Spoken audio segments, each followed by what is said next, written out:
I remember the first time I read about this heist. It felt almost unreal. Imagine walking through a quiet museum, the air thick with history and priceless art, only to discover that in less than 2 hours, 13 of the most valuable paintings in the world had vanished without a trace. And the most shocking part, no guns, no masks, no dramatic chase. Two men, dressed as police officers, calmly walking out the front door, waving goodnight to the guards. Welcome to Fact Files, where real history sometimes reads like a thriller. Today, I want to take you inside one of the most audacious crimes in modern history. The $500 million theft from Boston.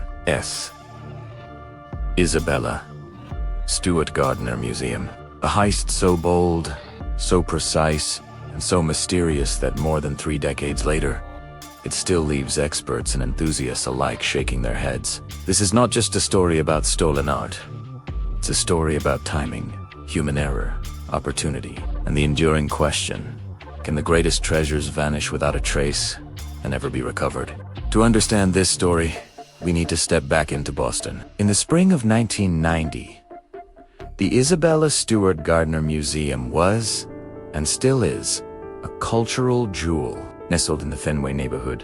It was founded by the eponymous socialite and philanthropist Isabella Stewart Gardner, who dedicated her life to collecting art of immense historical and aesthetic value. She had a vision, a museum that felt intimate, where visitors could wander quietly among works by masters like Rembrandt, Vermeer, and Manet.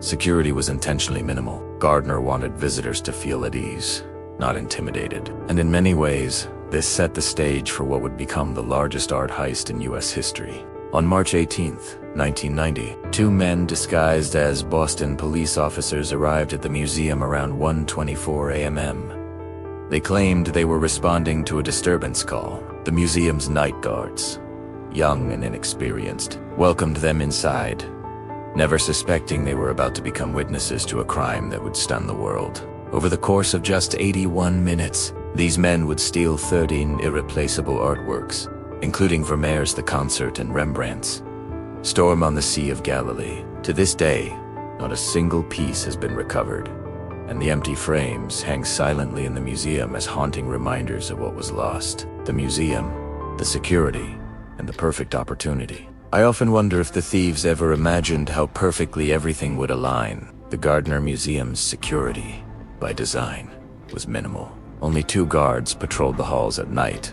Young, diligent, but inexperienced. Cameras were outdated, motion sensors were non-existent, and procedural flaws were everywhere. From my research, it seems the thieves had studied the museum in meticulous detail.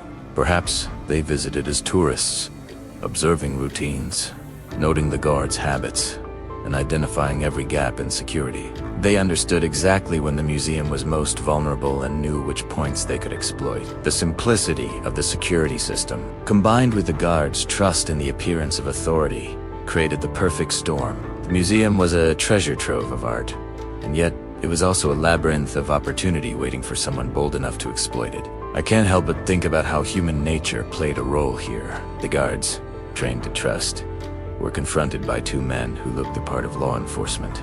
In that moment, protocol was overridden by instinct and perception, and history would never forget the consequences. That night unfolded like a scene from a film. Around 1:24 a.m., the 2 men rang the buzzer. Claiming to respond to a disturbance, they were admitted inside. The guards, familiar with occasional late-night calls, believed they were performing their duty. Little did they know, they were about to witness a robbery unlike any other. Once inside, the thieves immediately handcuffed and duct-taped the guards. Then began what can only be described as a methodical, almost clinical sweep of the museum. They moved from gallery to gallery, carefully cutting paintings from their frames and carrying them out as casually as visitors leaving at closing time. Some of the theft was clearly improvised. Certain paintings were removed hastily, with frames left behind or damaged in the process. Others were carried out with precision, hinting that while the thieves may not have been professional art handlers, they had done their homework. And then, just as calmly as they had arrived, they left through the same door. Not a trace of panic in their steps, not a hint of urgency. Imagine being one of the guards, spellbound and helpless, watching as masterpieces disappeared into the night, and knowing that the world might never see them again. Over the years, the investigation has been extensive and painstaking. Organized crime groups in Boston were prime suspects, particularly the Irish mob and affiliated mafia families. The FBI even followed leads, suggesting that the stolen art traveled through Connecticut, Philadelphia, and potentially even overseas to Ireland. Several key suspects died before they could be questioned, while others denied involvement until their last breath. The trail often ran cold, only to reignite with tantalizing but unverified tips. A $10 million reward remains active, the largest in the world for stolen art yet. Despite decades of investigative work, the paintings remain missing. It's tempting to speculate. Were the thieves amateurs who simply stumbled into opportunity? Or was this an inside job, executed by individuals with extensive knowledge of art, security, and the black market? Every lead seems plausible, yet none have led to recovery. The uncertainty fuels both fascination and frustration among historians, investigators, and art lovers alike. I remember reading about the various theories and feeling the weight of their implications. Some suggest the art may be hidden in private collections, possibly for decades. Others fear that certain pieces may have been destroyed, sold off in secrecy, or lost forever. You might think the value of these paintings is purely monetary, $500 million. After all, is no small sum, but the significance goes far beyond money. Vermeer's The Concert is one of only about 30 known paintings by the Dutch master, and Rembrandt's Storm on the Sea of Galilee is his only known seascape. These works are irreplaceable windows into history, culture, and human creativity. I often pause to imagine standing in front of them, the way Isabella Stewart Gardner intended. Each brushstroke tells a story. Each canvas preserves centuries of artistic thought. Their disappearance isn't just a financial loss, it's a cultural wound. Experts worry about the fate of these artworks. Are they stored safely, untouched in a private collection? Or have some been damaged over time, hidden away from the world? The unanswered questions leave a lingering sense of loss that's almost tangible, as if the museum itself mourns the absence of its treasures. This heist reminds us that art is fragile, not just in its physical form, but in the way it connects people across time.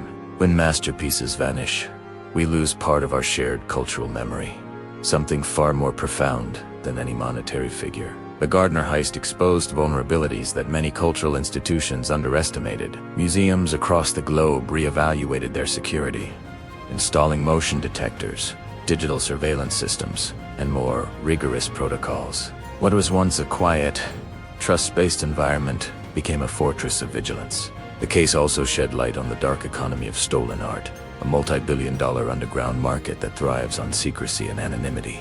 It forces us to confront uncomfortable truths about the value we place on beauty and culture, and the lengths people will go to possess it illegally. Even today, the heist serves as a cautionary tale.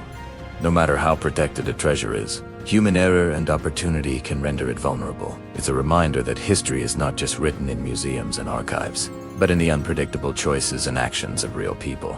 The Isabella Stewart Gardner Museum heist remains one of the most fascinating mysteries of our time. It's a story of meticulous planning, human error, audacity, and the enduring allure of art.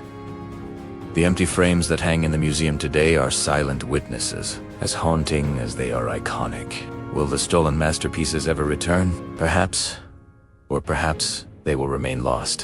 Whispers of beauty gone forever. What we do know is that this crime, over 30 years later, still captivates the imagination, reminding us of the fragility of both art and human trust. If you've enjoyed exploring this story with me, make sure to like, comment, and subscribe. Here at Fact Files, we bring history alive, one story at a time.